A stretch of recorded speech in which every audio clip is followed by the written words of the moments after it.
There's a lot of people out there that don't know that this kind of clothing exists. Some of the gear we were getting issued as SEALs was not that great. And I said, let's design the ideal op pant right now on the board. Everything it needs, the nice to haves, the must haves, and we kind of blended it together. And that's actually when the first prototypes were starting to be made. You don't like it or it's not quality, I'll pay for it for you.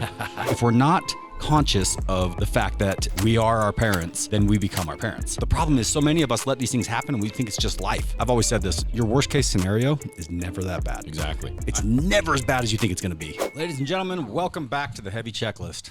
We're here. And it's been a while. But not as long as it could have been. True. Like we're being somewhat consistent, which is fantastic. It's another year. It's 24. Yeah, this is consistency in your life. This is consistency in my life, absolutely. But hey, to my defense, I've been the one that's been trying to say, hey, let's do it, let's schedule it, let's make it happen, right? That's very true. Yeah. All right. Marcus?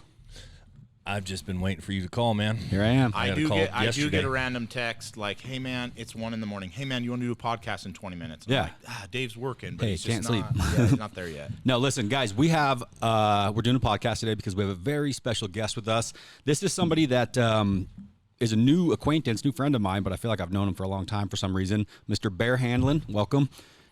Bear, you caught my attention. Was it his hair? What is it? Was Dude, it no, hair? here's the thing. This is actually funny. That's part of the story. Okay. I was on Instagram cruising around. I'm a sucker for ads. This last Christmas season, bro, I bought everything I saw on TV and TikTok and Instagram.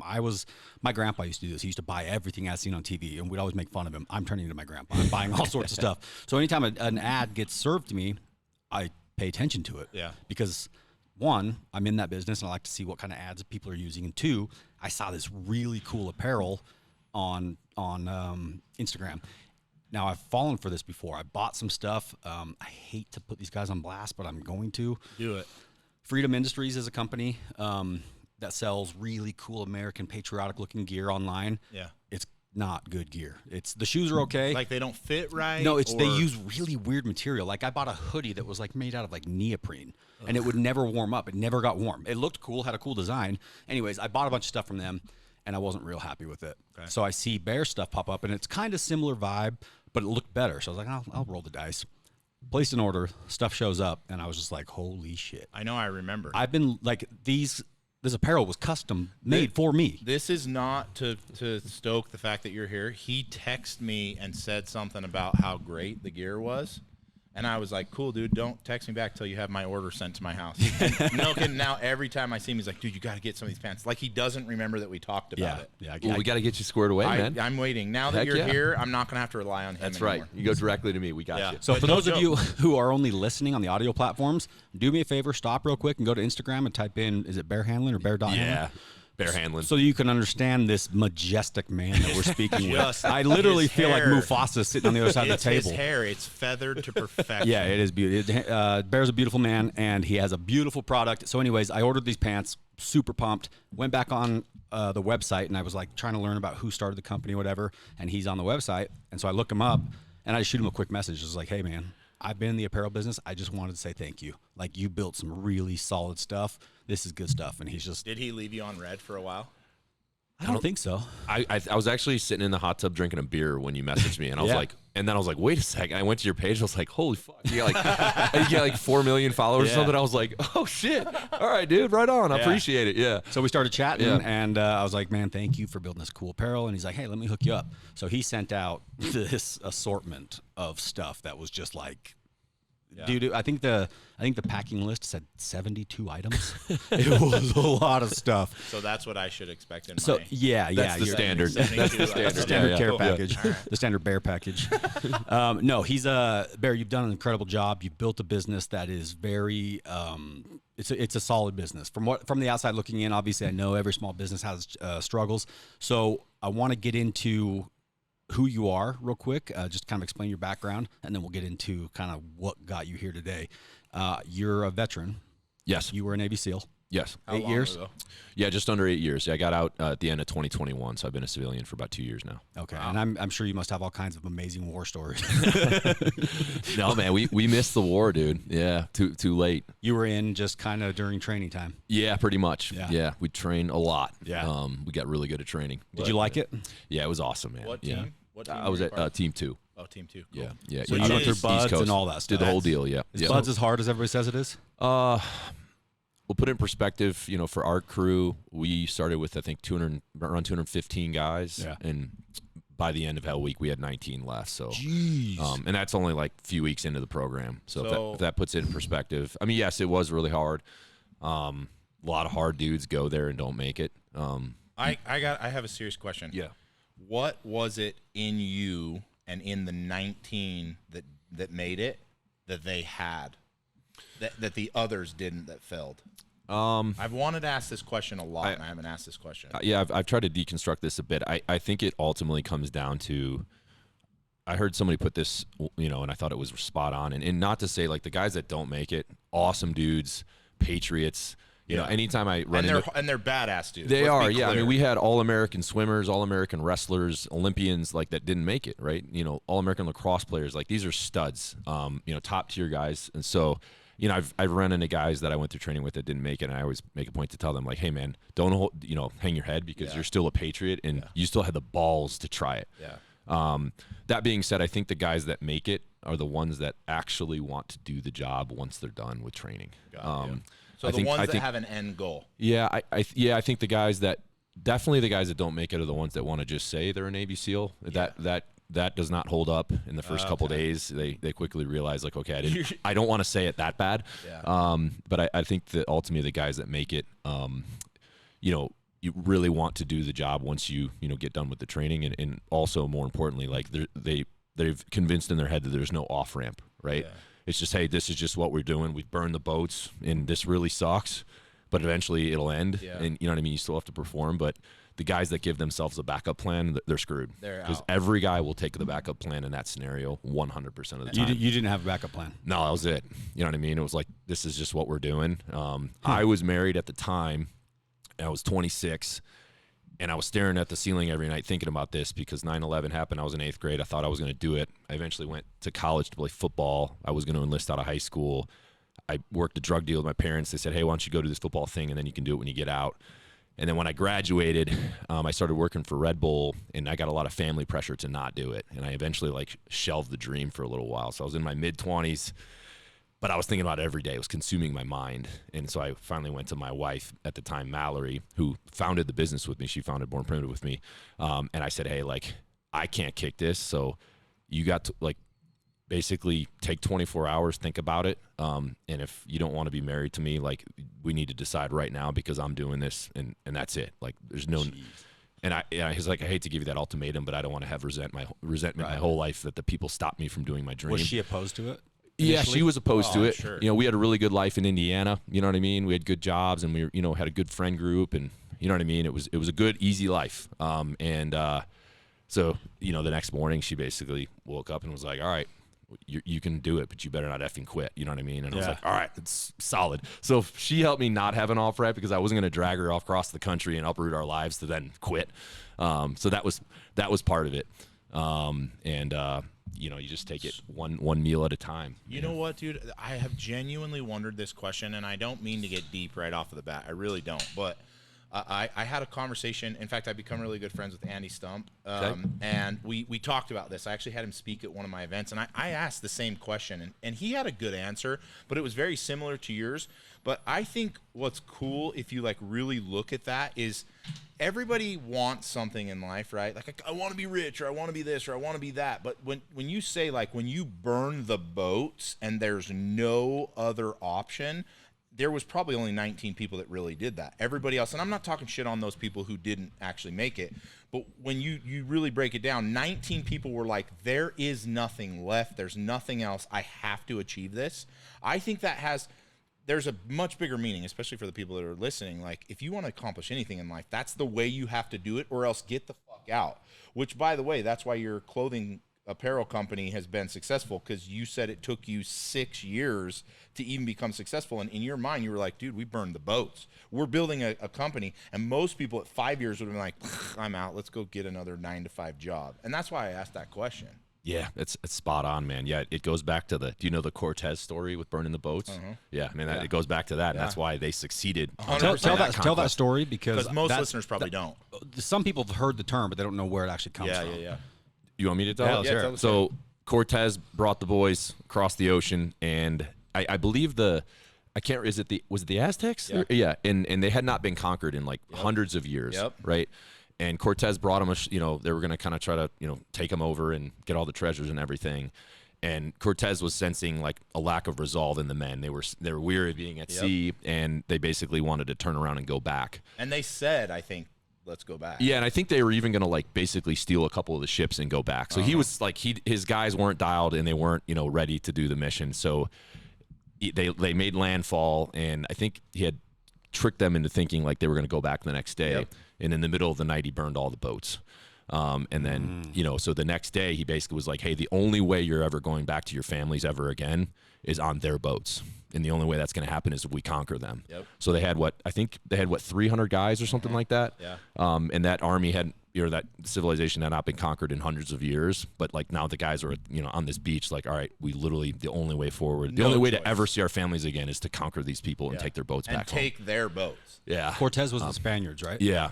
So that, it's of course now used in a lot of analogies, but nobody really knows where it comes from. That's why I like that story. And obviously I'm sure that got bent quite a bit over time, but even if it's like partly made up, it's pretty freaking badass. But it's the coolest story ever. So you're like, hey, I don't know if I want to be here. Let's jump back on the boat. And you wake up the next morning and you're like, holy shit, he just burned them down and sunk them. Yeah. I have no choice. No off ramps anymore. That's such a cool story. Yeah, but you have to do that in your mind, like you Absolutely. said, for things, and then it forces you have to be successful because there's no alternative. I will tell you, one of the only reasons I've ever seen this guy be successful is because I think every time he does something, he burns it to the ground, knowing that is the option. Like I've been on many trips with him that it's like, I don't want to do this, man. And he's like, well, cool. We burned that to the ground. We can't really go back there. And that's why he continues to be successful in the things that he's doing, because it's always like, all right, dude, we burned the boats. And as a friend, I don't always like it, but we always see success because his mentality, almost always, and Marcus knows, he's been friends with him longer than I have. It's like he just burns them to the ground, and you're like, all right, I guess we have to kill them and take their boats. Totally. Fortune favors the bold, man. Absolutely. You gotta go big. The crazy thing is I do it subconsciously. I don't even know that I'm doing it. I think that's true. It's just kind of wired into me. I've never failure for me is not really an option, and it's not that it doesn't happen. It's that I don't even acknowledge it. I just if I fail, it's not a failure. It's just another step in the process for me. And so I've always kind of viewed it a little bit differently. And I know we're not supposed to use this word, and I'm not trying to be, rude or anything, but a lot of people say I have retard confidence because I just have the confidence of somebody who doesn't even understand or fathom the fact that they could fail or lose. And so it's served me well. Dude, so I'm not real talented. No, but it's always like when you're like, it's getting too hard, let's go back. Dave's like, well, we burned it to the ground, so we don't have an option. Well, I don't want to jump over these hurdles. Well, we have to because there's no other option. Right. And that's why it's always like, well, we failed, but we're going to keep going. Yeah, and I think being a little blinded to the risk is a really good thing, because I look back and I kind of have the same mentality of like, thank God I didn't know what I was getting myself into, because if someone had said, all right, let's roll the tape, you're going to do this thing, it's going to take you 6.5 years to even like ever pay yourself. You're going to end up getting divorced because of it. You're going to be, while you're active duty, every spare minute you have in your life, you're going to be doing this other thing. You're going to be stressed out all the time. You're going to be solving problems all the time because you don't know what you're doing. And at the end of it, per the kind of stats from startups, like there's a 7 to 8% chance you're ever going to actually be successful. Right. If someone had broken that down for me on day one, I'd be like, that's the dumbest thing ever. Yeah. I'm good. I'll just go do my military thing and I'll live a good life. You know what I mean? Yeah. So, but you're blind to it. You just go. Yeah, nobody ever taught me how to calculate risk. Yeah. I had parents that were, fairly bold and ambitious, and I just never learned how. And once I understood what risk was, I never wanted to learn how, because I knew that if I did, I would start getting that whole analysis paralysis. You know what I mean? Like, you just think too much. And I see this in my kids sometime, and it's like the one main thing that I'm trying to work with one of my sons. He has a hard time making decisions, and I'm trying to get it in his head early in life, violence of action. Just go. It may not be the right decision the first time, but that's okay. You just got going. You did something, and you're going to make mistakes. Take those mistakes. Don't make them again. It's just a very simple process, but I think a lot of us, we never learn it. We never get that, we are our parents, right? Yeah. Whether we like it or not, Yeah. we are our parents. And so whoever our parents were is partly, well, No, in some we're ways, not. we can learn from our parents. But if we're not conscious of the fact that we are our parents, then we become our parents. Yeah. If you're conscious of it and you're paying attention to it and you're watching and you're connecting the dots between your behavior and your parents' behavior and your childhood behavior, then you can learn what to correct. The problem is so many of us let these things happen and we think it's just life and it's part of who we are and it's part of what we have to go through. Well, it's not. It's not something that we have to dwell in. We can actually make mistakes and be okay. Yeah. Because I've always said this, your worst case scenario is never that bad. Exactly. It's never as bad as you think it's going to be. I feel like I want to ask Marcus, because he is the regular listener. Why do you say no? What do you mean? Oh, because Well, I I just think I when- just do things very differently than my family. But but the reason I asked that question is because it really is the truth. Your platform that you created was from the voices you heard I'll when be you were honest. little. That's why I asked that question. What was it? One of our very first episodes, right? We had Rich Agate on, which I think both for you and me was like a huge mentor, right? Yep. Yeah. So I saw my dad's life, which I Shout love out to my Rich, dad. by the way. I love Rich. Yeah, absolutely. And me and him had a failed business. It ended kind of bad. And looking back, that was pretty much just because I was young and dumb and didn't appreciate everything that he was doing. And now I see everything he taught me, and it was $1 million education. For sure. You know what I mean? Totally. Yep. But I seen my dad, and he would work 80 hours a week, construction, getting paid, and it was just overtime, and it was freaking grinding. And then it was like, after you do the overtime, you get side jobs on the weekends so that you can make enough money so that your family could do okay. And then I moved to Utah and started working for Rich at a motorcycle shop, and he was like, hey, man, I got to take off. I'm taking the family down to Disneyland this weekend. Hey, dude, I can't work tomorrow because my son has a field trip, and I'm going on the field trip as, like, the parent supervisor. Oh, they got a soccer game. It's out of town. We got to go. So I had these two separate, like, examples, and from that, I was like, I love my dad's work ethic, right? And I will always be the hardest working person. I'm sure you could see me at events. I'm always hardest working person, but then I also seen the smarter side of it, of what it means to work smarter. And in fact, I got to make an announcement. Never had a band name. This is a big deal. You have a band? Yeah, I've got a band. And we came up with our name, and it sinks right into this. It's called Dumb Enough. I like that. Because smart people never freaking make decisions because they overthink it and they calculate it. It's like you're saying, it's like, nah, but I have this, now, but I can't do it. I think a lot of us are just dumb enough to think we can do it. And you go out and do it, and then you realize later it was a little harder than you thought it was, but you have that blind confidence, and you're dumb enough to think that no matter what you want to do, you can do it. And so I started a band when I was 39, didn't know how to play an instrument, and now we're going to take over Dave's shop next week because we're dumb enough to think we do that and put on a concert. Well, dude, you actually sound good. When you first started telling me about it, my brother was always kind of in a band growing up, and so I They always played in my heard backyard. Wait, which? You're my brother Taylor. the smart one? Yeah, he's a genius. And I freaking hated band practice. It was the worst. Like, it never sounded good. They never played a full song. They were always just trying bits and pieces. So I grew up kind of like hating that. And so that's kind of what I expected from a garage band with you. But you put on a show at your house with a stage, and your kids are playing the instruments, and you guys actually sounded good. It was really cool. And it came out of nowhere. Like, one day we hear Marcus is learning the bass guitar. Next thing you know, he's got 400 people at his house throwing a concert. Some people want to make millions of dollars. Other people want to put on backyard concerts. You know what I'm saying? And honestly, the just wanna put on some backyard concert will concerts. make you way happier than the $1 million. Way- I've had a lot of fun. Yeah. Yeah. I love it. Yeah. Bear, you went in, you did the Navy SEAL thing. How old were you when you went in? 26. Is that old? It's older, yeah. For a SEAL, right? Did you Yeah. get picked on for that reason, like in like SEAL training? Because No. I know sometimes they pick out the older guys and Not really. No. I was. Would you pick on him? no. Well, No, I sir. was I was bigger. You know, I'm probably 240 now, but I cut a little. I was like 230. But for that training, you don't want to be big. No. Right. You know what I mean? So, you know, I get a little bit of that of like you're not gonna make it. You're too heavy. You know what I mean? Yeah. And you know that always fired me up. But now the old thing, I think it was a little bit of an advantage. You have a little more life experience, and some of these kids are coming in, not a lot of them, but there were a few like 18, 19-year-olds, and they're just not, most of them are not mature enough yet to really grasp it. We had one 19-year-old kid who was just a scrappy kid from L.A. that made it, who was like 140 pounds and just an absolute savage. Yeah. But so some of the young guys do make it, but I think being in your 20s a little bit helps. Yeah. So Tell us about your childhood. Was it a normal childhood? Did you have anything unique situation? Did you have parents divorce or anything like that? Good upbringing. I got really lucky. Just normal Midwestern family. I'm the youngest of 3 brothers. So my older brothers are involved in the business too. But we just grew up playing sports, all the time. And then we were, we kind of all had the entrepreneurial itch. So like I started like a lawn mowing business when I was in like 6th grade, and then grew it to like a pretty substantial business and did it through college. So I think that's where I got the itch to like be my own boss. And, I was really into sports, and for whatever reason, I put a big emphasis on school. Like I think my parents drove that, but I recognized an opportunity of, all right, if I can focus on grades and be a good athlete, it'll open up doors for me. And that led me to being able to play football at Yale. So I got recruited by the Ivy League schools. And Where did you play? I was middle linebacker. Okay. So we got to go do that.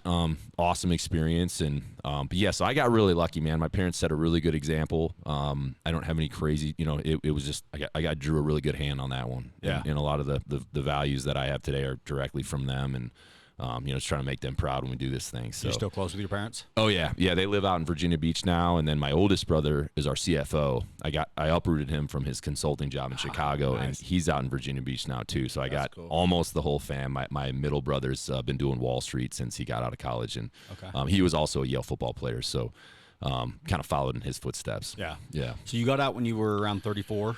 Yeah. Yep. And did you start the brand when you got out? No. So I started Born Primitive about a couple months before I joined the Navy. Okay. Which was the dumbest thing ever, but dumb enough, right? That's what we're talking about. I was big into CrossFit at the time. I competed at the CrossFit Games. I was trying to prepare for training because I knew it was going to be physically super demanding. So I took up CrossFit. We were doing a lot of Olympic lifting in CrossFit, and there's a certain movement. If you guys do snatch, the Olympic movement, you can drill like your pubic bone up, down there on the transition portion of the lift. And that kept happening to me. So long story short, which lift? Snatch. Okay. Yeah. So I took an old football girdle. My neighbor was a seamstress. I went over there with a shitty pair of compression shorts, and we cut out the quad pad from the football girdle. And I said, "Can you stitch this to the groin area?" And so me and her husband drank a gin and tonic on the back deck. She whipped out the sewing machine, sewed it together. That was the first prototype. That's technically when Born Primitive was born. So I would wear that to the gym when we had Olympic lifting that day programmed. The idea would be I would just wear it a couple days a week and wash it, and it's one of one, right? Yeah. But guys at the gym saw it and they're like, dude, you should market that. And I was like, no one would buy this shit. So I researched, the Olympic lifting, the community, and realized that there was like world medalists that like had this problem and actually had fractured their pubic bone in competition. So I was like, actually, maybe I'm not the only idiot that has this thing. Long story short, I self-educated myself on supply chain and starting business and all this stuff, and basically got the final product like right before I went to officer candidate school in the Navy. I remember it was 200 units. That was the minimum order, which to me at the time was terrifying. Yeah. I got to officer candidate school, and I was like, man, I got to be able to run my business while I'm here. It's 12 weeks, and it's like lockdown. It's boot camp, right? But I learned from the first day that the only person that keeps their phone for 12 weeks is the class leader. Yeah. So I was like, I got to be class leader. So I basically, each guy gets like a 30-second speech if you want to be class leader, and somehow I got it. So I got my phone for 12 more weeks. So at night, we get back to the room exhausted, and, you got to shine your boots and do all this bullshit. You're going to work. I'd be at the window with one bar, like emailing suppliers and making calls, right? And my roommates thought I was nuts. They're like, dude, you got to shine your boots and this and that. I'm like, no, man, I'm running my business. Like I gotta make, so even from the beginning, it was just very scrappy. And then when I got out to SEAL training, running that on the side of that was nuts, because there were times I'd come back home on the weekend after getting my ass handed to me all week, and my wife would be like, hey, we got an event in Anaheim tomorrow. We got to pack the Jeep. We're leaving at 5. And I'd be like, you kidding me? And then, and we have one in LA on Sunday. Because you were in Coronado, right? Yeah. And I wasn't even allowed to do that technically. So I was like breaking the rules, and I should have been sleeping and like getting a massage and like prepping my gear. Healing. Like sharpening my knives and doing all the shit like all the other guys were doing over the weekend to prep for the next week. And I'd come back Sunday night. We'd have to like re-inventory everything in the garage. And I'm getting you talk about Sunday scaries, dude. You see Sunday scaries when you got to go to that the next day is on a whole nother level. Yeah. But again, dumb enough, right? Like I think back and I'm like, I don't know how I did that. But at the time, this is just what we're doing, and it was the only option for you. It was the only option. Yeah. Little by little, it started to pick up some steam, and we got into like performance athletic wear. Because that was like the first item. But I was like, all right, there's not that many guys I can sell this to. Like I gotta expand, right? So that's why we, the brand became a bigger thing, and then sports bras and leggings and like, you know, nice workout apparel. And then little by little, we just kept branching out. But it was just going to CrossFit events, man. We'd pack the Jeep and just card table, try to talk to people. I mean, talk about acquiring those early customers, man. Yeah. It was just loyalty because they'd be like, oh, it seems like a good family, a good dude. Like, I'll buy one of your hoodies. You know what I mean? That was it. That was that's your first customer acquisition strategy because you have no other way to do it, right? So, yeah, it's slow going in the beginning, as you know. So you started that when you were 26, around there. So how old are you now? I'm 35. 35. So you're coming on 10 years. Yeah. And it's crazy. It's been growing every year. Yeah, it has, man. It's been nuts. We got 70 employees now. I'm building a 50,000 square foot facility in Virginia Beach that'll have our headquarters and our fulfillment center, a giant gym, wellness, float tubs, you know, the whole deal. Retail store, and then you know, we're sold all over the world now. We got international distributors and everything, so it's just getting totally nuts. Where are your products in retail stores? Mostly online, like from our website, like direct to consumer, but we're going after big retail, like as we speak. Cool. We brought in a big hitter that like that's what he does. Yeah. And I'm turning him loose. Nice. But we're in the Navy exchanges and on some of the other bases, like at their kind of stores on base, and those have done really well. So for the listener to get your stuff, it's all going to be online, right? Bornprimitive.com. Yeah, bornprimitive.com. So, yeah. and that's the interesting thing about this brand. When I first came across it, I noticed there was a very heavy CrossFit vibe, and I've seen the CrossFit brands before, and I wasn't real impressed with their products. Yeah.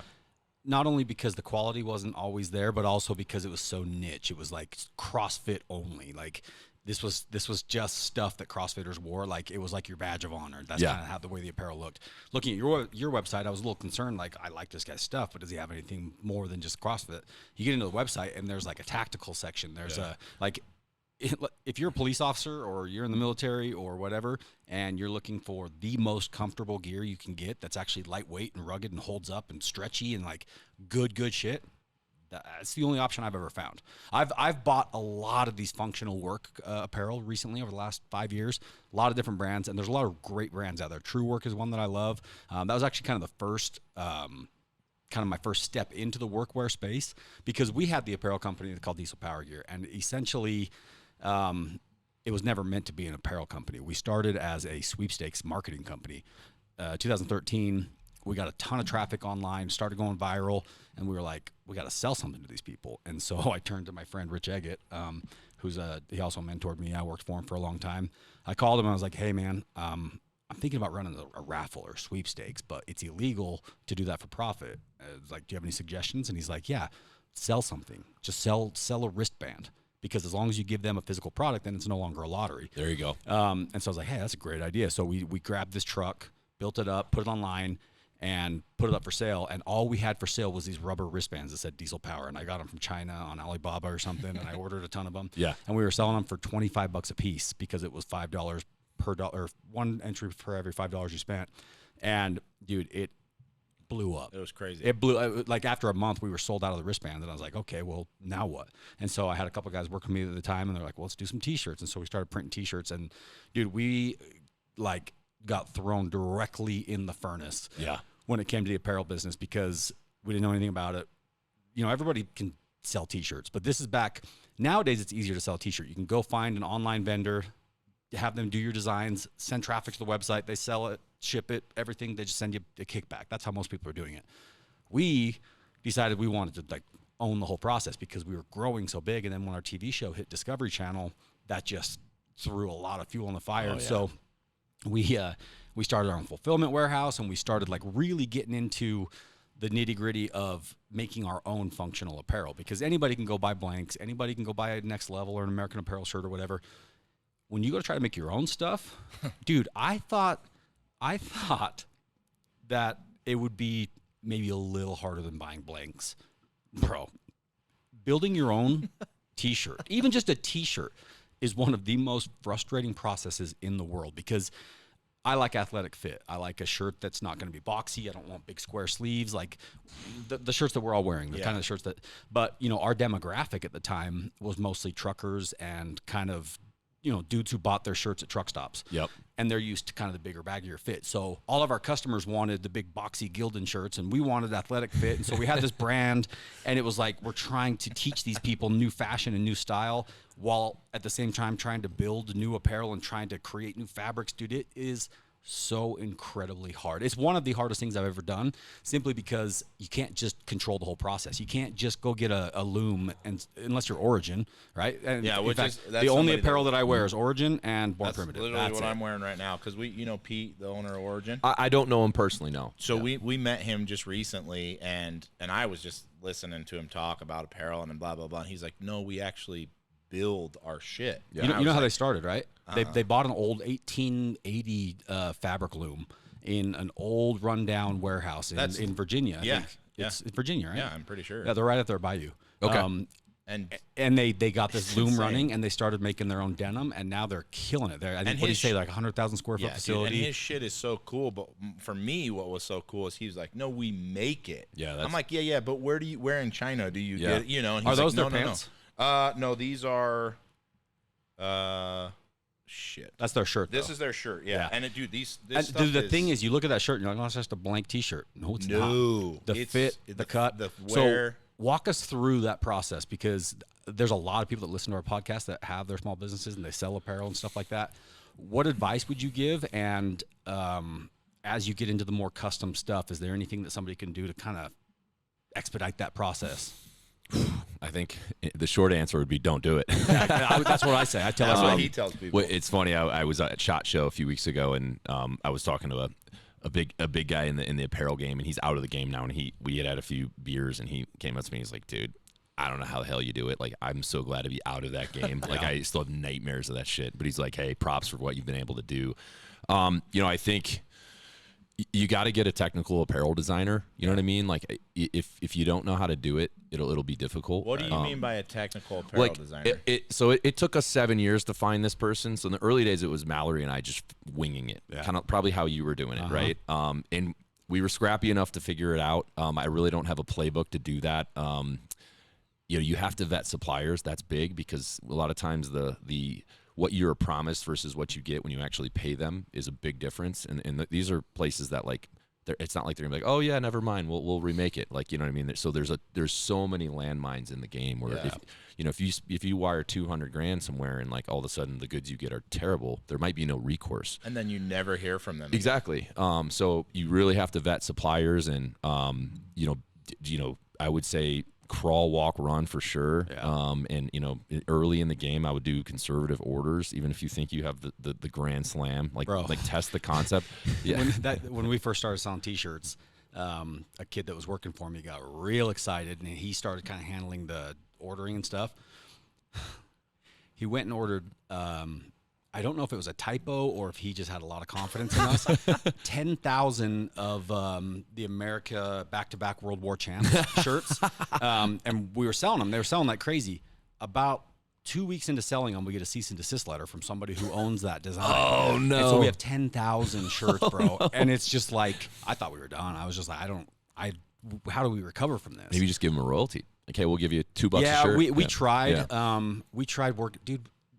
I don't know why, but we have been the target of some of the biggest bullshit, like lawsuits and things like How that. many cease and desists did we get when we were doing Diesel Power Gear? I was getting one lawsuit a month during Like the TV big show. ones. Yeah, I mean, like real, like full filed lawsuits. We came out one year in like 2017 with tires. 2016, yeah. With tires. And we were killing it. And then got a cease and desist. Like, it was incredible. Yeah, we've learned the hard way. There's a lot of stories that we haven't even told our listeners yet that kind of starting to get into more on the podcast, because I feel a little older and wiser. We closed the apparel company finally because that's actually a funny story. You know Diesel Jeans? I don't think so. Diesel Cologne. Diesel Okay. it's a Italian company, I think. Okay. Anyways, they make really kind of high-end, nice jeans. Okay. They sued us because our company was called Diesel Power Gear. Yeah. And our shirts would say like Diesel Power and stuff like that. Anyways, they sued us in New York. That's crap. Which was insane, and they won by like a landslide. Oh, no. The judge gave them everything, and it's like, the word diesel is describing a product. It's a fuel. It's an engine. It's something like that. Like, how do you own that phrase? Yeah. And we weren't even just saying diesel. None of our apparel said diesel only. It always said diesel something, diesel powered, whatever. And the judge just gave them everything. And apparently this is something that they do a lot. I've heard stories from a lot of other companies, like even companies like diesel repair shops, full-blown shutdown because Diesel Jeans went after them because that company sold a T-shirt to a customer or whatever. It's we learned trial by fire for sure, and I don't miss it at all, which is why I'm grateful for people like you. I'm grateful for people like you that are willing to take the brain damage and go. Like, dude, if you look at these, I'm gonna stand up real quick. Look at these pants. There's a zipper here, pocket here. There's a pocket. I think there's one down on my calf. I think the first time you showed them to me, you pulled your phone out of your calf. This cargo pocket has a rubber or has a elastic band that holds stuff in it. Like the crotch has got like this special cut. The knees have the special cut with the special different fabric. Yep. Like, you've just done a really good job. And I want to spend a little time talking about this because it's there's a lot of people out there who just don't know that this kind of clothing exists. Yeah. They think if they just go to Walmart or the mall, those are their options. Guys, there's better options for your fit out there. Everybody has a different fit and different preferences. Go shop around. Go take the risk. Go order from a company like Born Primitive. Go order from Born Primitive. Like, I can almost guarantee. In fact, if you order from Born Primitive and you get the apparel and you don't like it or it's not quality, I'll pay for it for you. Jeez. That's confidence I there. legit. That's a better offer I gotta frame that up. Yeah, put that's that a in. better That's offer than I'll you print would out some give them. coupons. Yeah, that's No, what my it's grandma calls them. it's an incredible product that you've built. And where you stand now, do you see yourself continuing to develop more and more new and exciting stuff that the industry maybe haven't seen before? Yeah, well, let me real quick. I'll get you up to speed on for the listeners what we're talking about. Yeah. So the pant you're wearing is our op assault pant. Yeah, that was designed for operators. So SEALs, Green Berets. It's a tactical pant, but as you know, like, it's a great work pant too. Right. Like, I wear the black ones and then the brown ones all the time, like, because it doesn't quite look like an op pant. Like, if I wear it to the grocery store, people are like, why is that guy wearing like, you know what I mean? They're conspicuous enough that it's not weird. That stemmed from, we launched Born Primitive Tactical in October of this year. That's something that I've been wanting to do for a really long time. When I was in the military, you get this giant gear load out when you first check into, like, your platoon, right? And you get everything. It's like Christmas. You think it's badass. You start wearing all the stuff, and I quickly was like, kind of disappointed that some of the gear we were getting issued, as SEALs was like not that great. By brands that honestly didn't support what we were doing anyway for the job. So it was like a double whammy, and that planted the seed in my head. Eventually, I'm going to do this. Yeah. So we have our op camis, which is like, you're wearing the pants. Like, that's what we'd wear if you throw body armor on, we go run around. Like, we'd be wearing those pants and an op top. Right. So I was like, eventually I'm going to do op camis. And then additionally, we would do a lot of cold weather training and, go up to Alaska and, be in really cold environments. So we get like a layering system. Yeah. Base layers, mid layers, outer layers, and we get training kind of how to survive in the cold and all that. And that layering system wasn't great either. And that was another seed. I was like, I'm going to eventually do that. So that's how Born Primitive Outdoor was born. That was 2 years ago. Okay. Do you know Aaron Snyder? He's a big bow hunter. He's big in the outdoor space. I paired up with Aaron. I was like, hey, I'm 80. I know 80% of what we need, but I need the last 20% to come from you. He's in the field 250 days out of the year. Yeah. So I got the product to the 80% mark and then sent the prototypes to him, and then he messed with all the pockets and everything, and like, we launched our outdoor brand, which basically was that layering system. Yeah. Then phase 2 of that was tactical, so that just launched. Okay.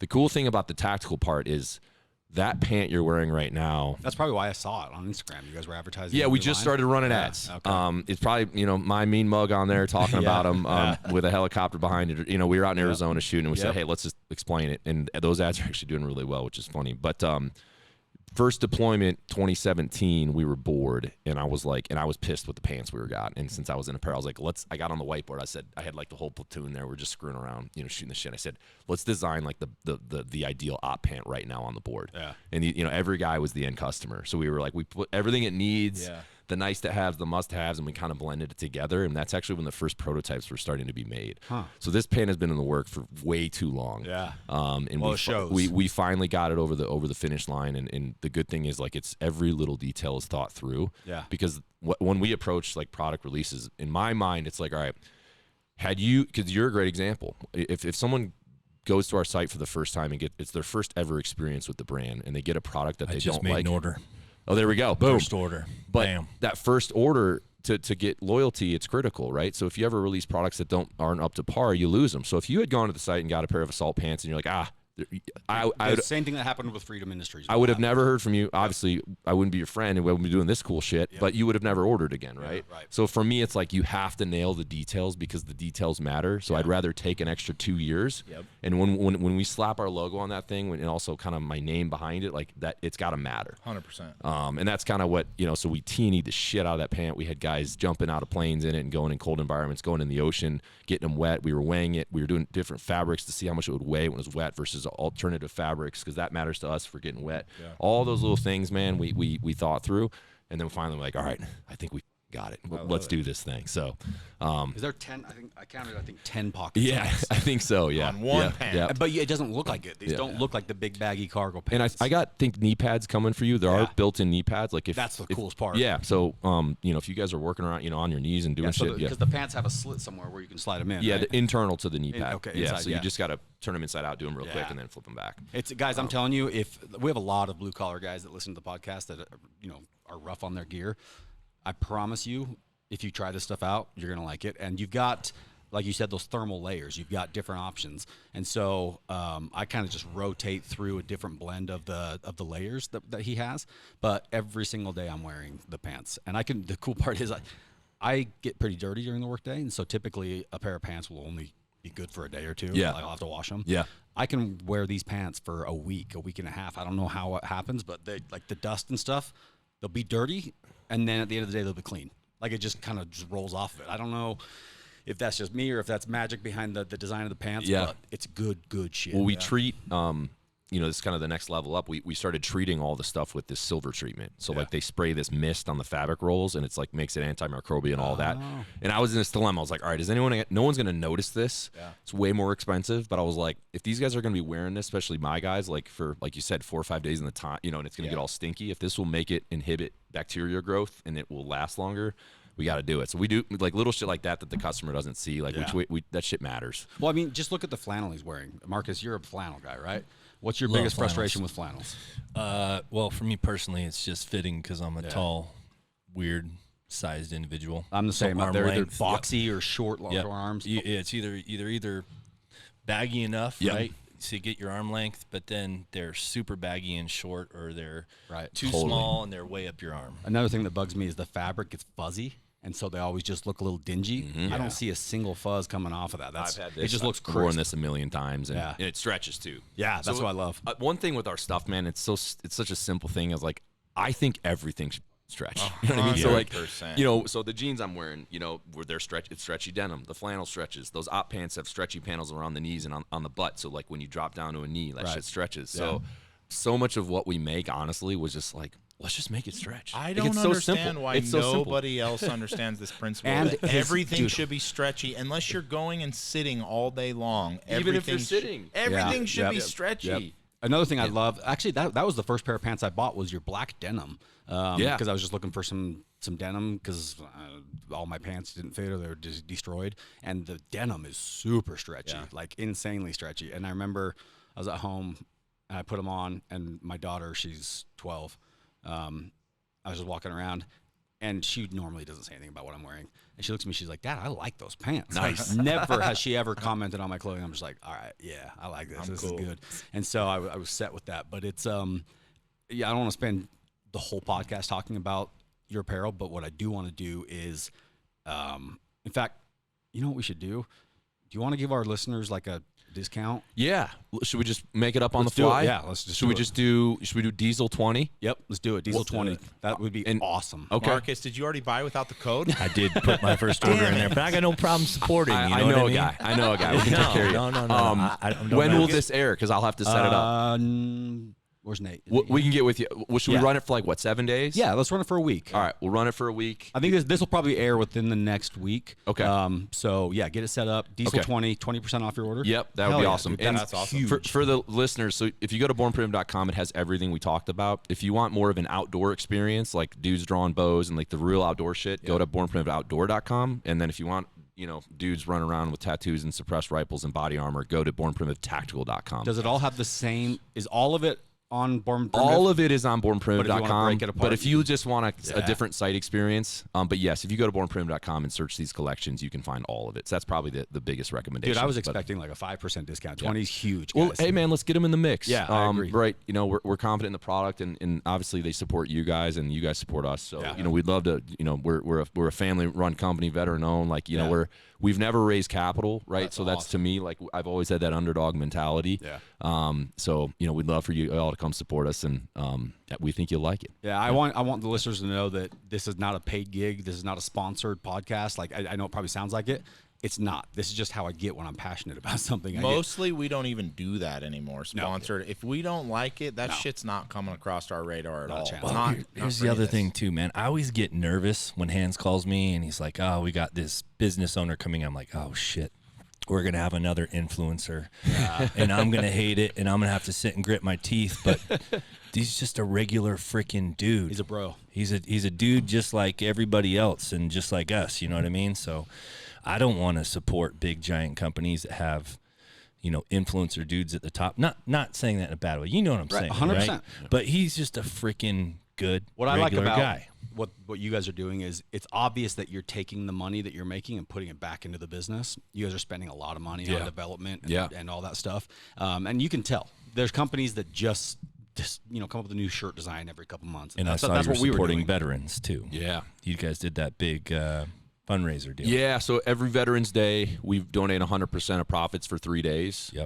And you know, I'm proud to say, you know, even though we're not that big of a company, we're approaching $2 million total donated to veteran charities since we've been born rad. back in the garage. And actually, so I'll be done by the time this airs. But so we're out in Salt Lake. Obviously, I'm out in Salt Lake. The Western Hunt Expo is going on. They have a big banquet tonight, and they raise money and they do this big auction at the end. So we worked a drug deal to get in on the auction, and what we're auctioning off is a skydive elk hunt experience, where we're gonna tandem skydive these guys in, you know, these Western Hunt dudes, probably super rich dudes, and we're gonna skydive them into a ranch in Utah, and then we're gonna do an elk hunt. And Aaron, And you know what? They're going to do it out of my helicopter. I'll fly over. there we go. Hey, do it for sure. We're On looking. air. So we have aircraft because we're using a ramp aircraft because we got a big crew. Yep.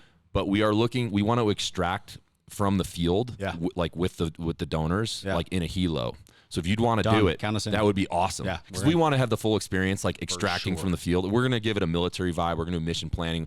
It'll be me and a bunch of other special operations So guys. it sounds like you need a Black Hawk Yeah. to extract Yes. that. Well, it's funny because we that's like the last piece of the puzzle. Yeah. Was like, you know, can we get a helo? It's like it's a nice to have. We thought even doing like a spy rig where we like all hook up and like that's how you like come out of like a jungle or a tree yeah. canopy. Uh-huh. But you know that would be a little insane to like spy rig up like a bull. You know what I mean? FAA is extremely Yeah. That might get their attention. I don't know what's what I want to use. They pay attention to that kind of stuff. Yeah. But yeah, we are 100% in. Count us Okay. in. That's awesome, but man. When is it? You know. So we will do the hunt in October of this year. And yeah, the auction's going down tonight, man. So I'm nervous. The governor's gonna get us on stage. Like Can it's a you big deal. add to it the description tonight and say that it's going to be in the Blackhawk?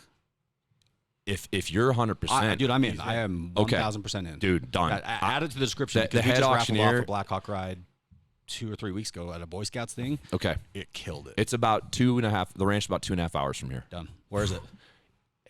I don't even know. Okay. It's at the. I'm guessing probably Who's Eastern. jumping? Who's the jumpers? So there's a former SEAL who runs a company now that they jump into all the football stadiums and the Masters and all that. So we're contracting it to him. And then know we're, who that is?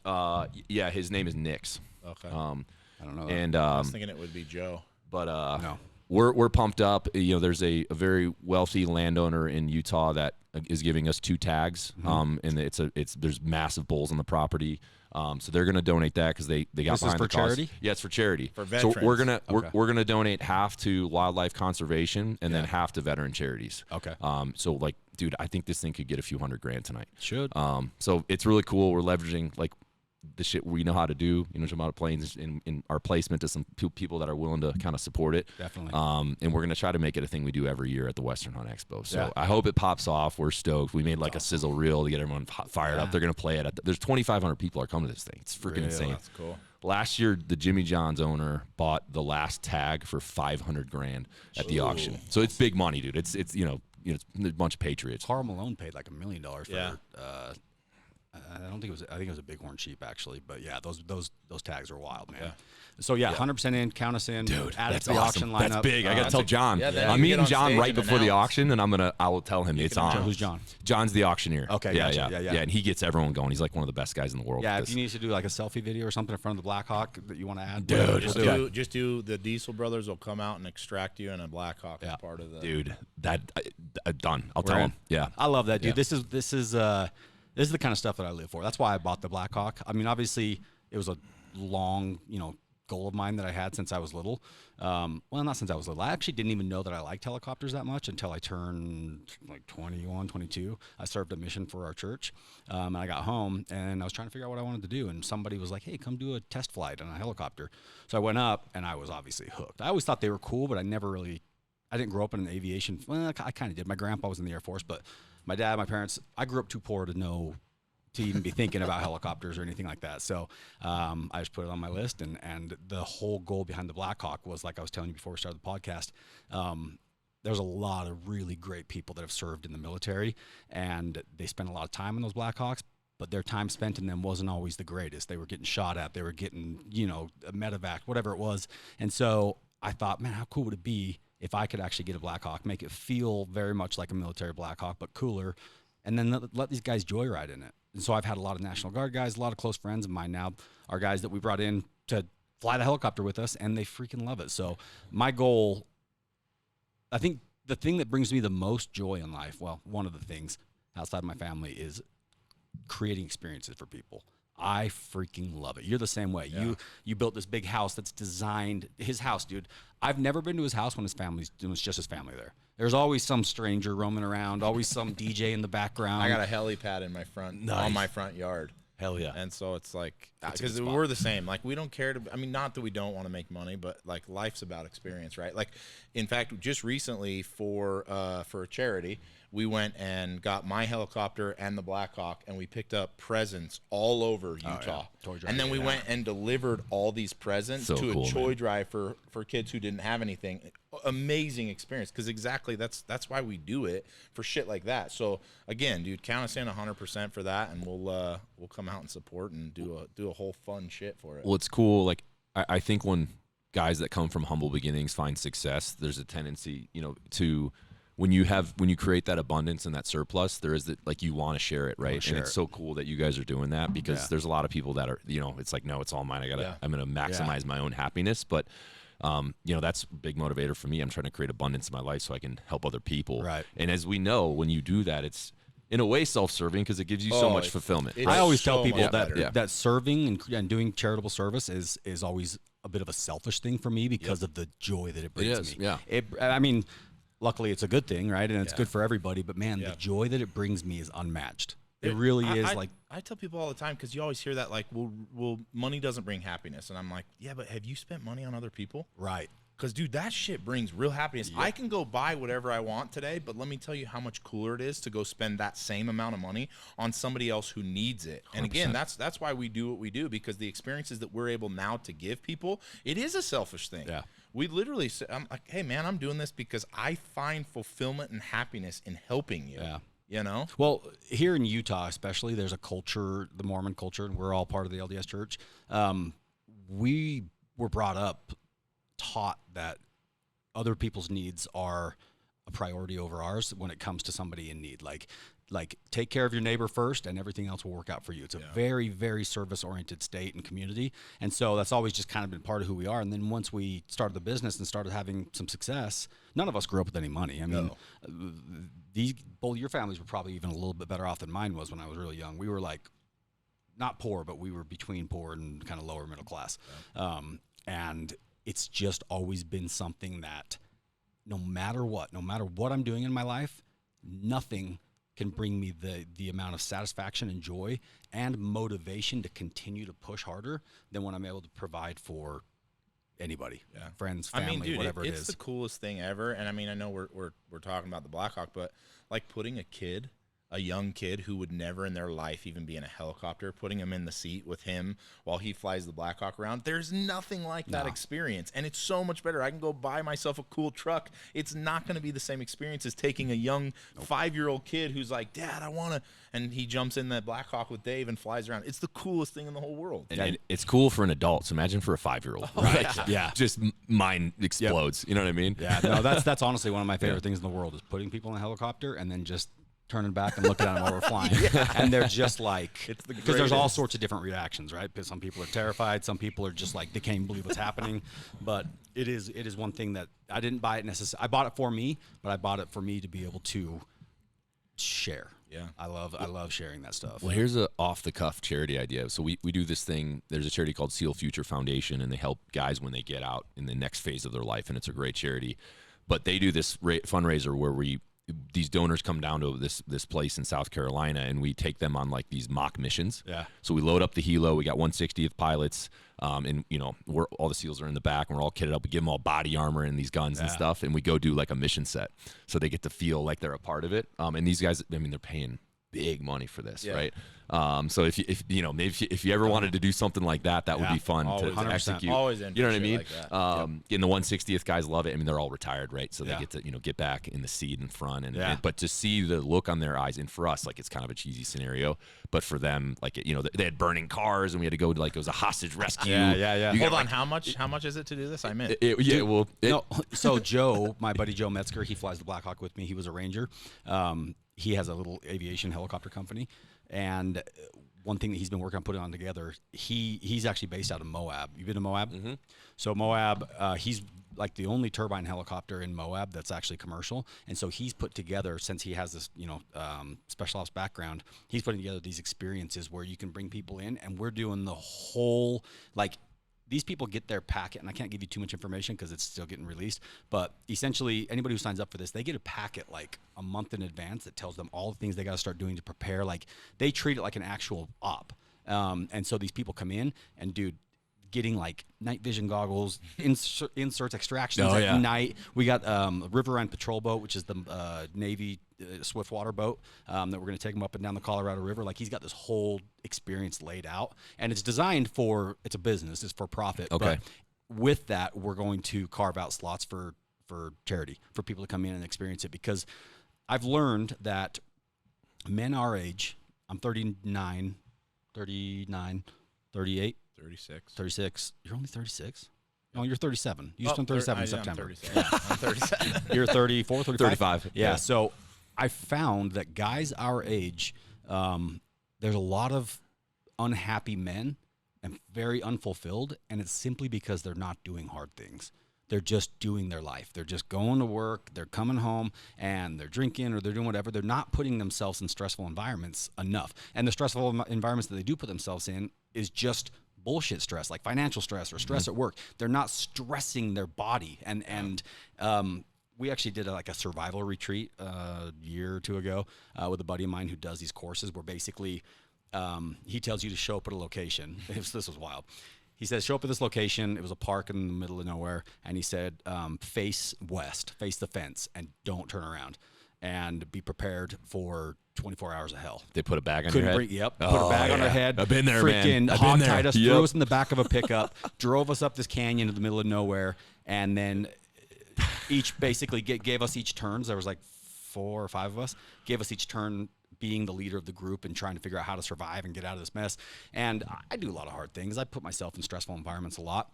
But this reminded me, because after we were done, I felt so alive. I felt so good. I was just like, man, if only, there's so many people struggling with depression and all these problems that if they would just shake things up a little bit and put themselves in a hard environment and go do something really physically hard or mentally challenging, dude, that goes a long ways. And men just aren't doing it. So I wanted to create this program where we bring men in. This is going to be different than the ops program I was just telling you about. This is more like hey, bring 20 dudes in and change their lives by putting them through a stressful scenario and letting them, solve problems and be leaders.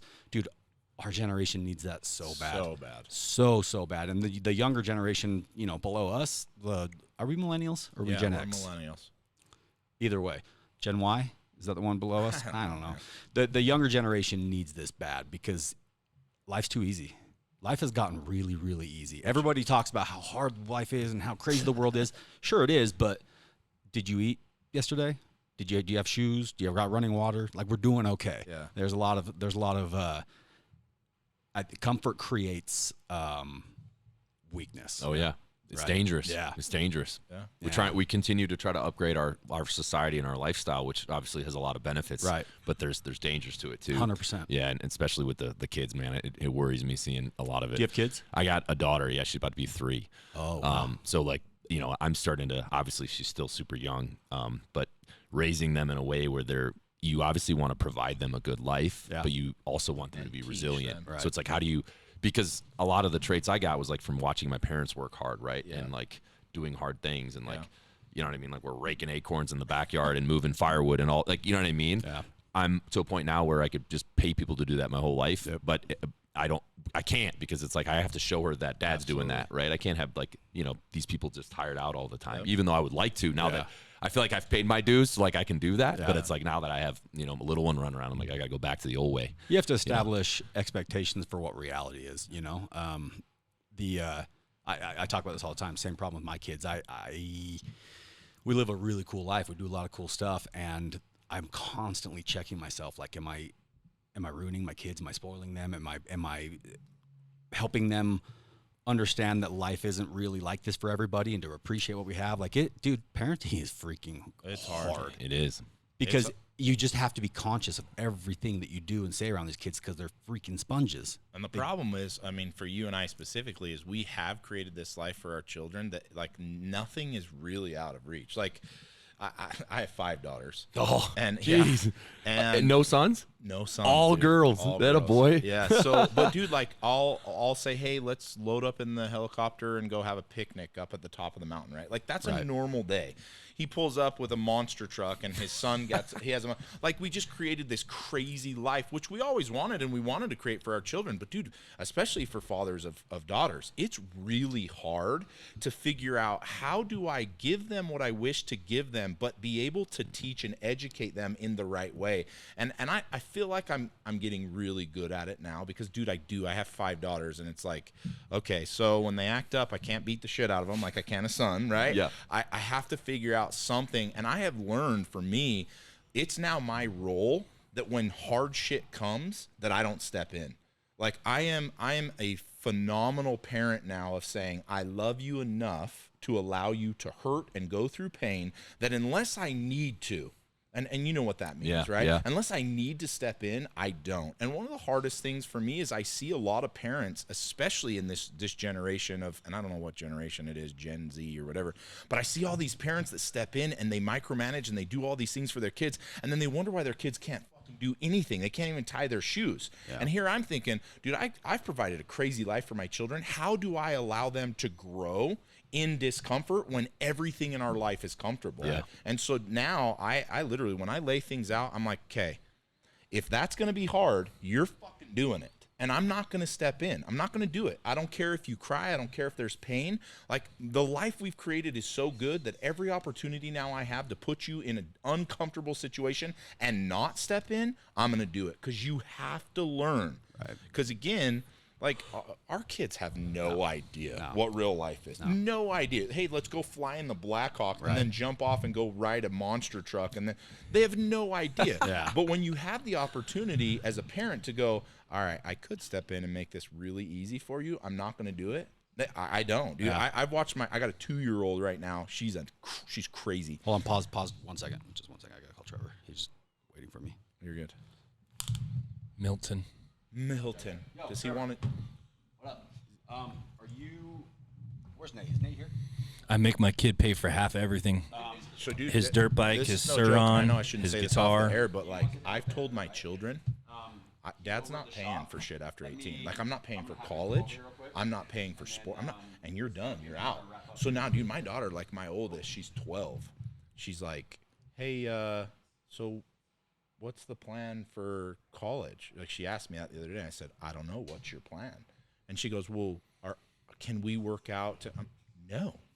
You want to go to college? You got to earn it. You got to learn it. 6 years to figure it out. Yeah, and here's the thing. Like, because how many kids go to college? Their parents pay for shit, and they never take it seriously. Yeah. I'm like, I said to her, I said, you want to go to college? Get a scholarship. How do you get a scholarship? You're either really good at sports or you get really good grades. Oh, and if you can't, then you pay for it. So, dude, I've told every one of my children, once it's done, it's done. Like, I'm going to create a life. I'm going to show you what you can have, but I'm not going to give it to you. London's 15, You know? my oldest daughter. Yeah. She's driving. She's already saved $5,000 towards her car because I'm like, I'll pay half whatever you pay. Yeah. So I was like, as much as you get, I'll double it, and that's Yeah. what you'll get for a car. So Absolutely. she's been hustling and grinding and saving, just and dude, putting and away here's money. What's so cool is watch how much more successful she will be than the girl who was given the car with all of the things, given everything that they need. Now, I'm not opposed to being the resource to my children. You want to come ask me for advice? Let's do it. You want to come ask me for an investment into something? Let's do it. You want to build a business? I'm there. Yeah. But I am not going to step in and go, hey, I'll pay for that. I'll take care of that. And every one of my children, without fail, no. If I want anything after 18, it's all on me. I mean, again, and my ex-wife, because I'm remarried, my ex-wife is like, wait, you're not going to pay for their college? I said, no. Well, you're not going to pay for their education. You're going to pay for no. When they're 18, it's done and over. You want to go to school? Cool. You don't? Then don't go. You know, and I think ultimately, because of the life that I've created for my children, I'm going to show you what's possible, but you got to go get it. Yeah. Bear, this podcast is called The Heavy Checklist, and the purpose of the podcast is, since we're pilots and some of us fly, checklists are very important things. And the reason why a checklist is so important is because when you're flying an aircraft, there's certain steps that you have to take in order to not die. And so we always say that the checklist items, some of them are written in blood, meaning somebody didn't check that item off the list before they crashed, they died. So we're constantly trying to give people these little I'm big on giving tips, tricks, advice, anything like that. And I love receiving it too. Like there's nothing I love more than talking with somebody and they share a perspective or something that's helped them that I had never learned before. So with that theme in mind, let's get into some checklist items, things that you just do, whether it's a regular ice bath or whether it's reading, whatever it is. What are the things that you would encourage people who want to be successful, because you've tasted some success and you're still on this wild ride that you're growing your business. Is there anything that you would share? And it can literally be eat broccoli in the morning. It doesn't matter. Like our checklist items are so random and diverse. Our last one, just to give you an idea, the owner of Black Rifle Coffee, we asked him, and I was thinking he was going to come out with some great ones. He gave us one. He literally gave us one. Evan? Yeah. Evan was like, you need to do better at sleeping.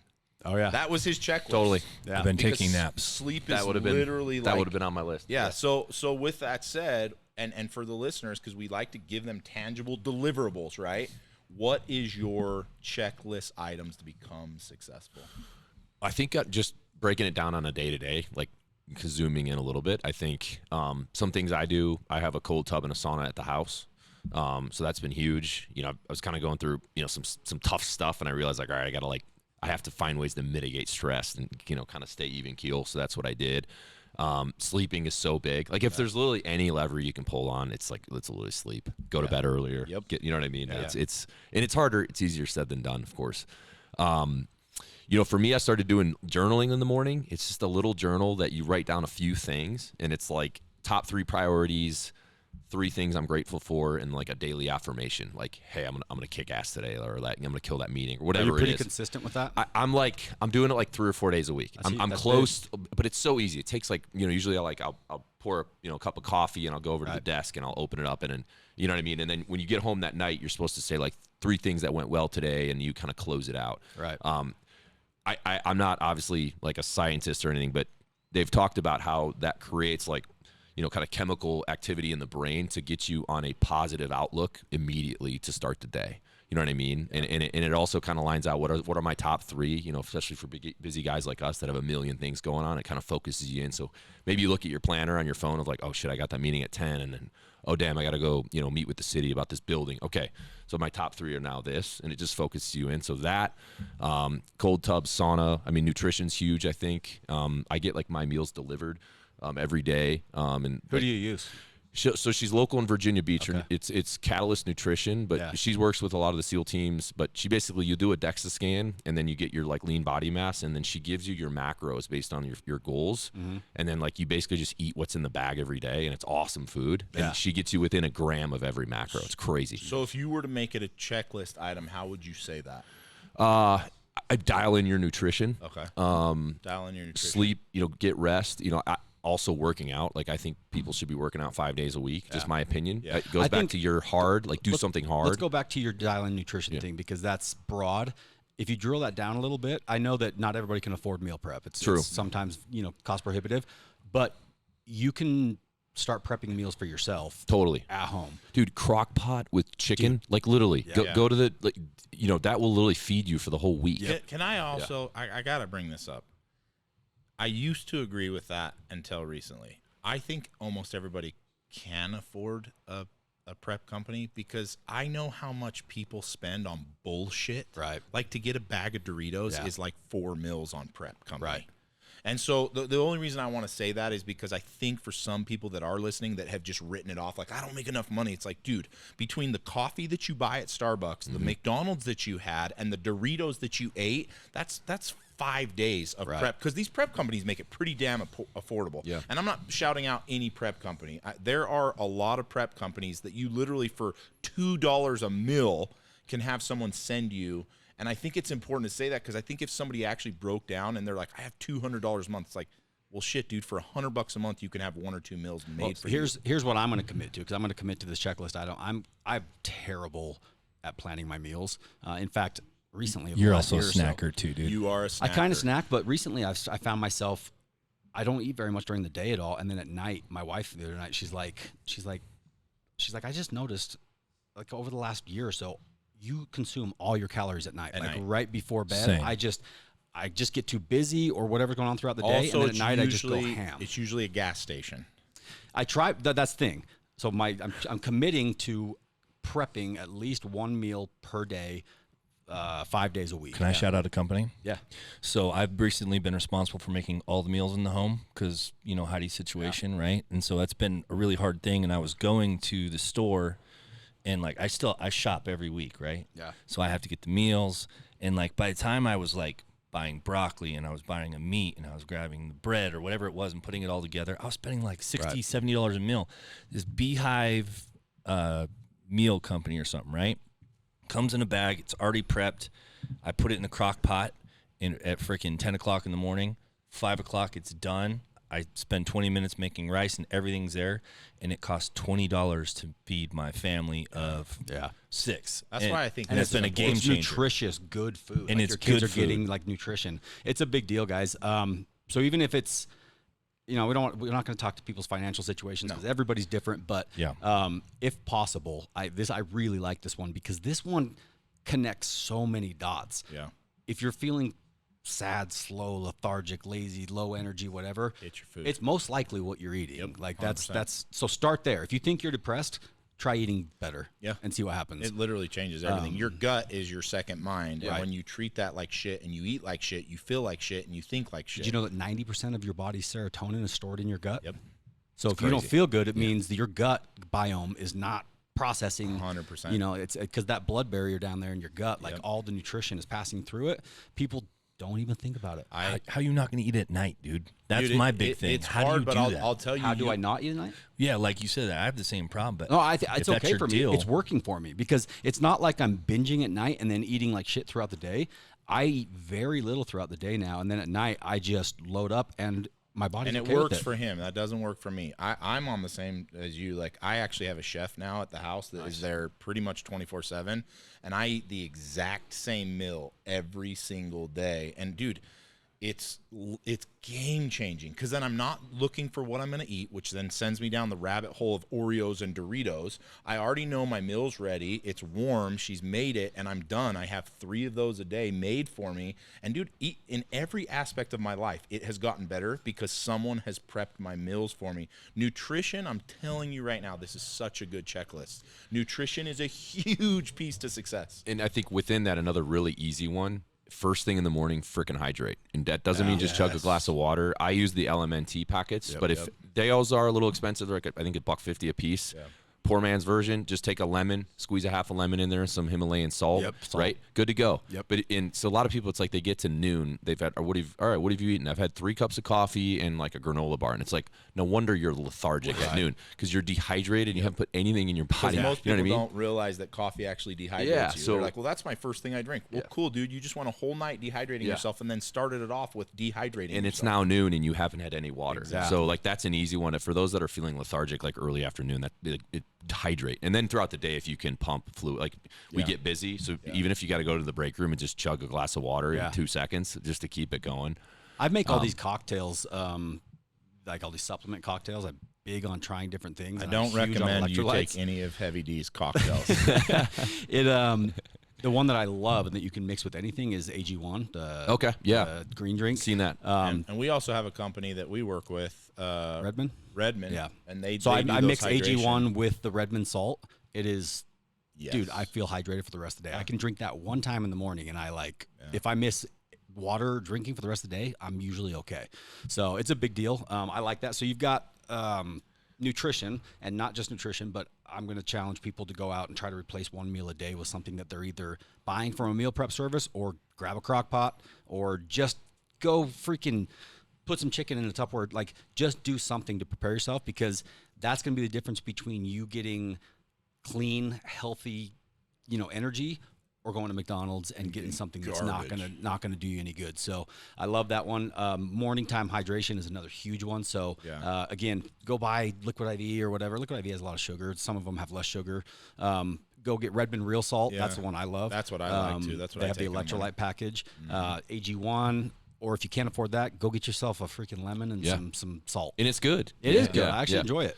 I found that actually drinking room temperature water in the morning is way better for you than trying to drink cold water, because somebody told me that your body's trying to warm up the cold, and it's just kind of confusing you. But warm water has always, especially if you have a problem like not being regular for going to the bathroom, if you drink that cocktail of lemon juice and salt in the morning, it will make you more regular. Like, it just gets things like dialed. So nutrition is on your checklist. What else? I want to throw in one real quick. Going along the lines of sleep, go get some mouth tape. Try it. Okay. Have you done it? I Did you haven't. start? I've heard about it. Heard about it. Somewhat. It is. So I'm meeting with the owner of Hostage tomorrow. So hostage tape is what I was going to say to you. So I'm meeting with him tomorrow, and literally he said that to me. He goes, bro, when you come down here tomorrow, I'm going to get you like this whole thing. And I'm like, bro, don't fucking tape my mouth shut. Dude, hold on. He was like, no, dude, just trust me on this one. Even with a beard, it'll stick? Yeah, Okay. dude, their stuff is legit. Hostage tape is the only stuff that sticks to a mustache. Okay. You can't have chapstick on. You got to dry your lips off a little bit. Dude, let me this show is you legit. this. I did the same thing. I don't even know what you're talking about. So You there's tape your a mouth shut company- when you sleep. There's a tape company your called mouth. Hostage Tape. They have nasal strips, and they have tape that you literally tape over your mouth. And they have a crazy study. I'm not even going to get into it because I'm not that person.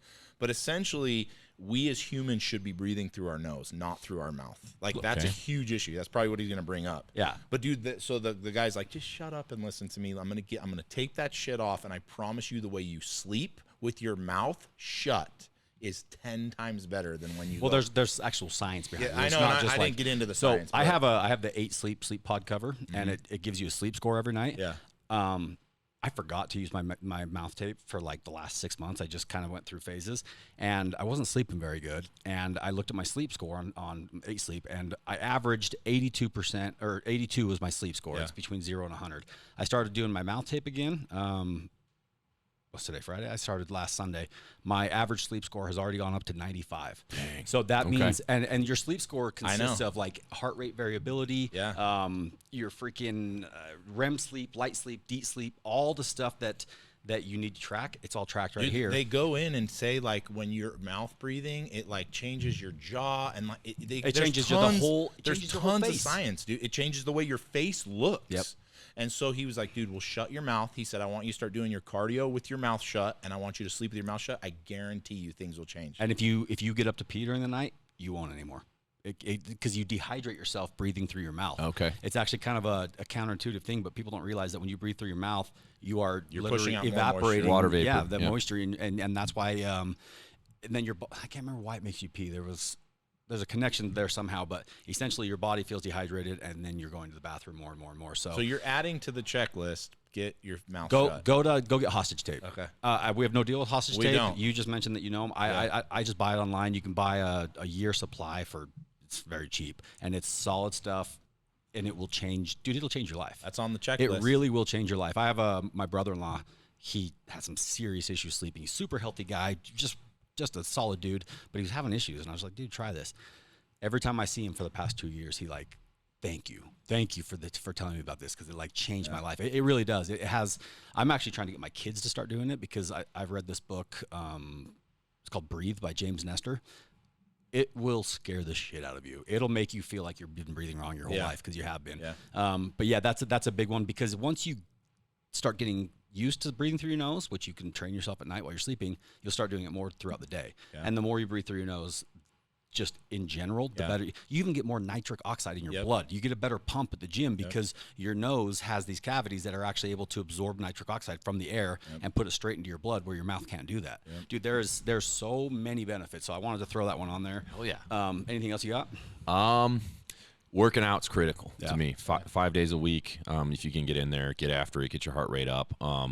That's just good for so many different ways. So I mean, you got to do that. I know everyone says, I can't find time. Like, you got to make it a priority. Yeah. Right. You got time. If you're watching a couple hours of Netflix every night and doing all these other things, like, trust me, you have time. Yeah. So I think that's a big one.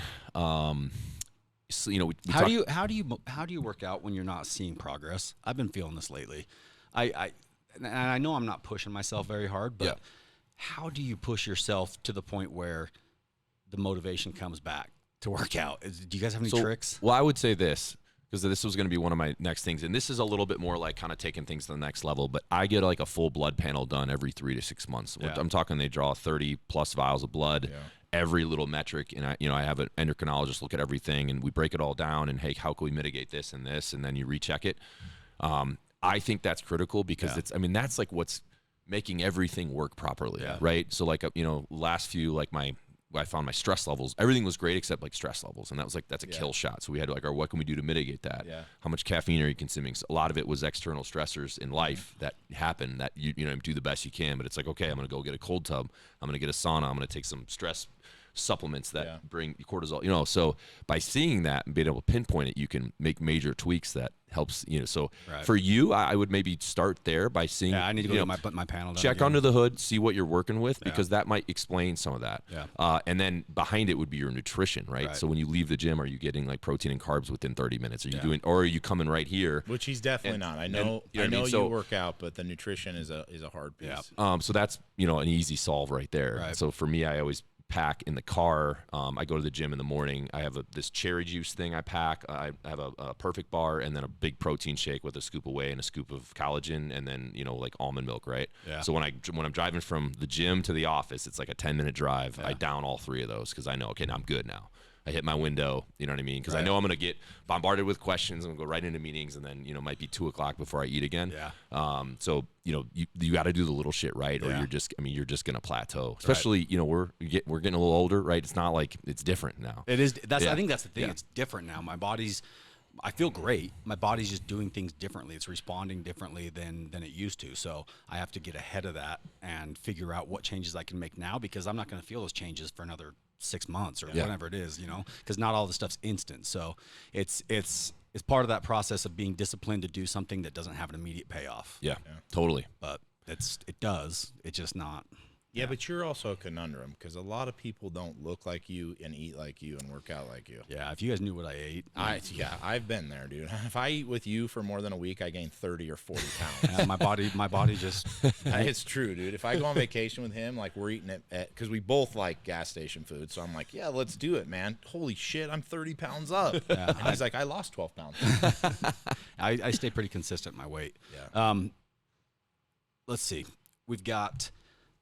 I like these. These are, and the thing about these is, these aren't anything new or innovative. No, these, and the reason why I like them is because they've been time tested. Like, these are things that actually work for everybody. This is not just hey, this might work for you. You should try this. This is just kind of like a general human principle that if you follow these little steps, your life could become exponentially better. I think it's kind of crazy that every time we have somebody give us their checklist, it's always based around their health. Right. With sleep, with nutrition, with working out. Like, it's always the same shit. You want to do better, you have to be better. Right. And that's something I think that needs to be noted. Like, he's successful. He's done nutrition and working out and taking care of himself. Evan from Black Rifle Coffee, he's like, oh, man, you need more sleep. It's like, dude, here I am thinking that these guys are going to give us a checklist. It's like, hey, man, here's what you should do. Wake up at 2 a.m. Yeah, take $100,000 and then put $100,000 here. It's like, no. The checklists are always fairly similar. Take fucking care of yourself better, and you perform better in everything you ask yourself to do. That's a big deal. Yeah. And I think beyond kind of these day-to-day things, I think now that I'm out of the military, transitioning out of the military or any team environment is really hard, right? Because you lose a lot of your purpose. Yeah. And I've kind of had a couple of years to think about this, and I think just especially for men, but this is true for the ladies too, but especially kind of middle-aged men, life gets hard, you get kids, maybe divorces, maybe all these things happen. Whereas when you're in 20s, like, usually shit you don't have to worry about. We just want to run around and smash a bunch of beers and have a good time, right? Life starts to get a little more real in your 30s, right? Things are a little more serious. So I think for me, the two biggest things that are checklist items is you have to find purpose and community, right? And if you come from, like, let's say a military unit, you're going to lose a very big community immediately, and there's going to be a giant void in your life, and you have to find it. So for me, like, these are little ones. Like, I found community at church, right? Like, it's a cool church. Like, it's all a bunch of cool people. Like, the pastor's cool. It's called Ascent Church. It's in Virginia Beach. Just a Christian non-denominational. Yeah, and it's cool. He always puts out a good word, and it's just a bunch of cool families there, and you hang out in the lobby before it starts, and they got a band that plays in the beginning, and you know what I mean? It's like, okay, I found now it's not the SEAL teams, right? But I found some community. I feel like I'm a part of something. You got to find purpose too. And now, for us, our parents, hopefully that's a big part of your purpose. Right. But as men, we want to conquer shit, and we need to have purpose. And I feel like if you can check those two boxes, a lot of these men that are depressed and feel like they're just going through the motions, and 10 years go by, they're like, what the hell? Just, you know what I mean? They're just lethargic, and you're just day by day. Right. Find purpose, find community. Even if you put yourself out there, I mean, shit, join a kickball league. I mean, you know what I mean? Like, maybe you'll find, you know what I mean? That's actually a really good one for guys our age. Go join a softball team. Yeah. And then you guys will get beers after the game. I don't know about softball, or whatever. You know what I mean? It really lost all my teeth there. So I think for me, now that I look back, because unfortunately, man, we get a lot of guys that end up taking their lives. Yeah. And they're really good, awesome dudes that you think just have it all figured out. Yeah. And it's like they lost community, man. They lost purpose. They went from being this elite, dude who with all his best buddies around him all the time. You know what I mean? We're all wired the same, and all of a sudden he leaves and he's a couple states away, and he's not around anyone like that ever again. Yeah. And then there's no purpose, and so you got to refine that, man.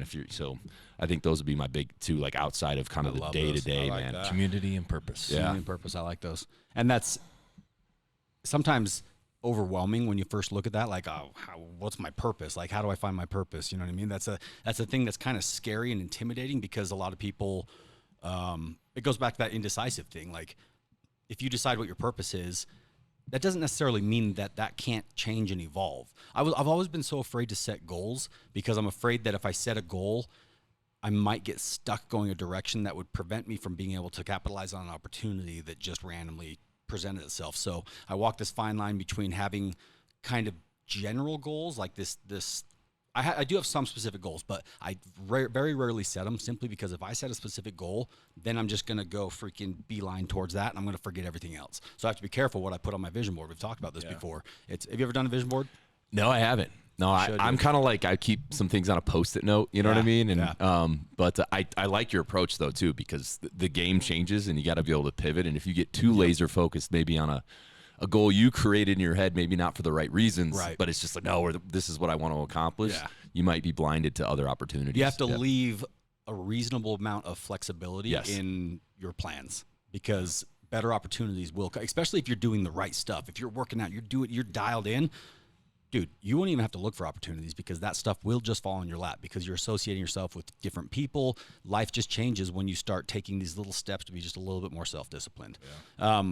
My final checklist item that I want to add is, I've noticed more so recently that my body, I I'm like a phone, I have a battery from 0 to 100%. And there's people that I hang out with that I notice it's like when I have 30 apps open on my phone, my battery's dropping fast because those people aren't necessarily charging me. And then I found, and it sounds so dumb and so simple, but it's true. There's people that zap your energy and there's people that recharge you. Go find the people that recharge you. And even if it's just changing one relationship that you have, go spend more time with the person that lifts you up and recharges you, and you'll know after you're done hanging out with somebody, you'll just flat out know how you feel. Do you feel fulfilled? Do you feel ambitious? Do you feel excited? Do you feel hopeful? Then you're hanging out with somebody who's good for you.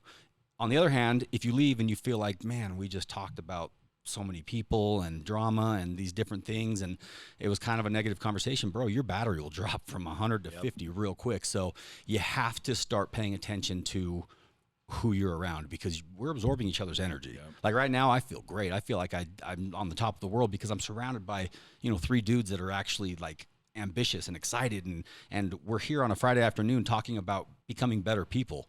Well, guess what? That means that you guys probably have similar goals to me, and it makes a big difference. So go find those people, go find your chargers and connect with them a little bit more than maybe you do with the people that are not necessarily lifting you up. Yeah, that's a big one. And it's kind of general and broad, but you know what I'm talking about. And you can pinpoint those relationships and figure out which ones you need to spend more time with. So anybody else got checklist items? No, I would agree with you on that last one. That last one's a big one for me. We got some big ones, yeah. All the ones that were listed are great, but that last one's a big one, I think. It's huge because it's one of those things that you don't really pay attention to until it's almost too late. And then you're so bogged down and you're like, why is everything so shitty? Right. And then you go, oh shit, it's because the people that I've had in my circle, which I would say, if I would add to that, I would say learn how to cut people out and learn how to make hard boundaries, because when you're running on empty a lot, if you're not willing to cut people out, you're going to continue to run on empty. Right. And I mean, that's how I am. Like him and I have a really great relationship where, like, usually when we say, hey, let's go do something, it's because we both know we're low on energy and we're going to go do something that's going to get us back up to where we want to be, So I would say, to add to that, just learn how to cut people out. I like it. I think that's a healthy list. We're starting with the first one was, what was the first one? Shit, we talked too much. Well, there was if you want a journal in the morning, right? And you can buy the ones that has like the preloaded questions. Yeah. That's, I'm kind of a knuckle dragger. I just like that. Like I'm not gonna like write out my thoughts. I just like tell me what to write.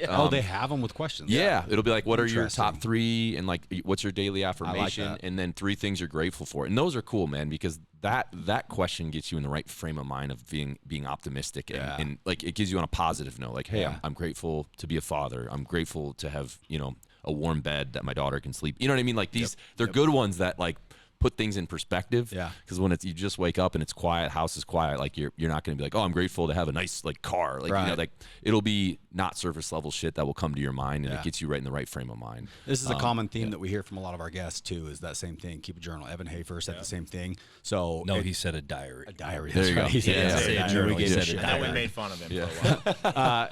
Start journaling, even if it's just a little, grab a preloaded, deal. Hydration in the morning, whether it's electrolytes or just some lemon and salt.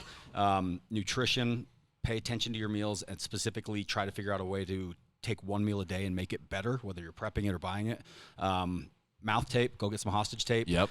That's a big one. I really think you guys will really love that. Yeah. It's I'm a gonna weird try it. feeling at first. I'm going to get him on the podcast. We'll get him on the podcast. That would be great, actually. I'd love to do that. It's weird because when you first lay down, especially during cold and flu season, you get a little stuffy and then you can't breathe. But your body regulates within a couple of minutes. And next thing you know, it has to breathe. So it figures it out. I always leave it to my nose every night to figure it out. And it does. Within a couple of minutes, like sometimes I'll have to crack my tape and like take a couple of deep breaths and then put it back on because I like Start to panic, hyperventilate. So, but yeah, it's a big deal. On top of that, there was the inventory, who you're spending time with and who's lifting you up, who's not necessarily recharging you. And then did you have another one? Cold tub, sauna, working out, community and purpose. Community and purpose is a huge and one. then, like you said, who you surround yourself with, right? And find people that charge the battery back up. Yeah. That's a healthy list. Bear, you're an inspiration, man. I love watching what you've built. We don't know each other that well yet, but I can tell that you are my kind of dude. You're somebody who isn't afraid to take risks, but at the same time, you're not some reckless bastard out there. You're kind of that nice blend of wild man, businessman, you know what I mean? Like mullet, your business in the front, party in the back. You feel like, I feel like you've got a pretty good program going, and I really do want all of our listeners to go freaking take advantage of that 20%. very generous offer. Diesel 20. Diesel We're 20 doing it. on bornprimitive.com or bornprimitiveoutdoors.com. Yeah, Born Primitive Outdoor, Outdoor. and then bornprimitive.tactical.com. Okay, and we'll Yeah. put those all in the show notes and the link in the description on the YouTube video. Really think people should get in there and try it out because it's good stuff, especially if you're hard on clothes or if you need pants. If you're got an athletic fit, you got pants that don't fit very well, go get some of the stretchy denim. Yeah. It's Oh, good, yeah. good stuff. You even got jorts. Oh my God, I think I've seen more pictures of you in jorts. dude, that's the backstory of that is insane. But yeah, the jorts is how it all started, man. Really? Yeah. Oh yeah. Well, Diesel Dave, our Yeah. other partner who's not here right now, I have not seen him wear pants in 10 years. No. Right? Unless it we got to get him jorts the and cowboy we got to boots. get him the BP jorts. Yeah, we do. Okay. Because I mean, I'll send him a 10-pack. He'll be good. Yeah, we'll get a dial. He'll be so pumped. And that'll last him 3 years because he wears the same shorts. It's true. It is true. Every day. Bear, you're the man. Anything else? Any parting words? No, I mean, I really appreciate you guys having me on. Like, you know, honestly, like this does go a long way for the business, and I know you guys have a good platform. But it's awesome to share, you know, thoughts with like-minded individuals, and congratulations to you guys for everything you build. And it's awesome you've been able to create surplus in your lives and you're using it for good. And so, Thanks, thank man. you so much for being willing to be a part of the Yeah, what we're we're doing in excited about October. that. Let's make it happen. So we'll fire that up tonight. I'll shoot you a text, let you know how it goes. But that's awesome. Very generous of you to do that. And thank you so much for having me. Perfect. Yeah, absolutely. Guys, like always, please make sure to give us a like. If you drop a comment, we got the smoke machine going off right now. Oh, there we Kind of go. a Let's celebration close here. it out. For those of you who on audio and you're not watching the video, you should go to our YouTube because our desk is a pickup truck flatbed and it's got exhaust stacks and they actually blow smoke. Nope. Fog. There we go. Yeah. So, anyways, guys, thank you for everything. Thank you, Bear, and we'll see you on the next one. Hell yeah. Thanks, guys.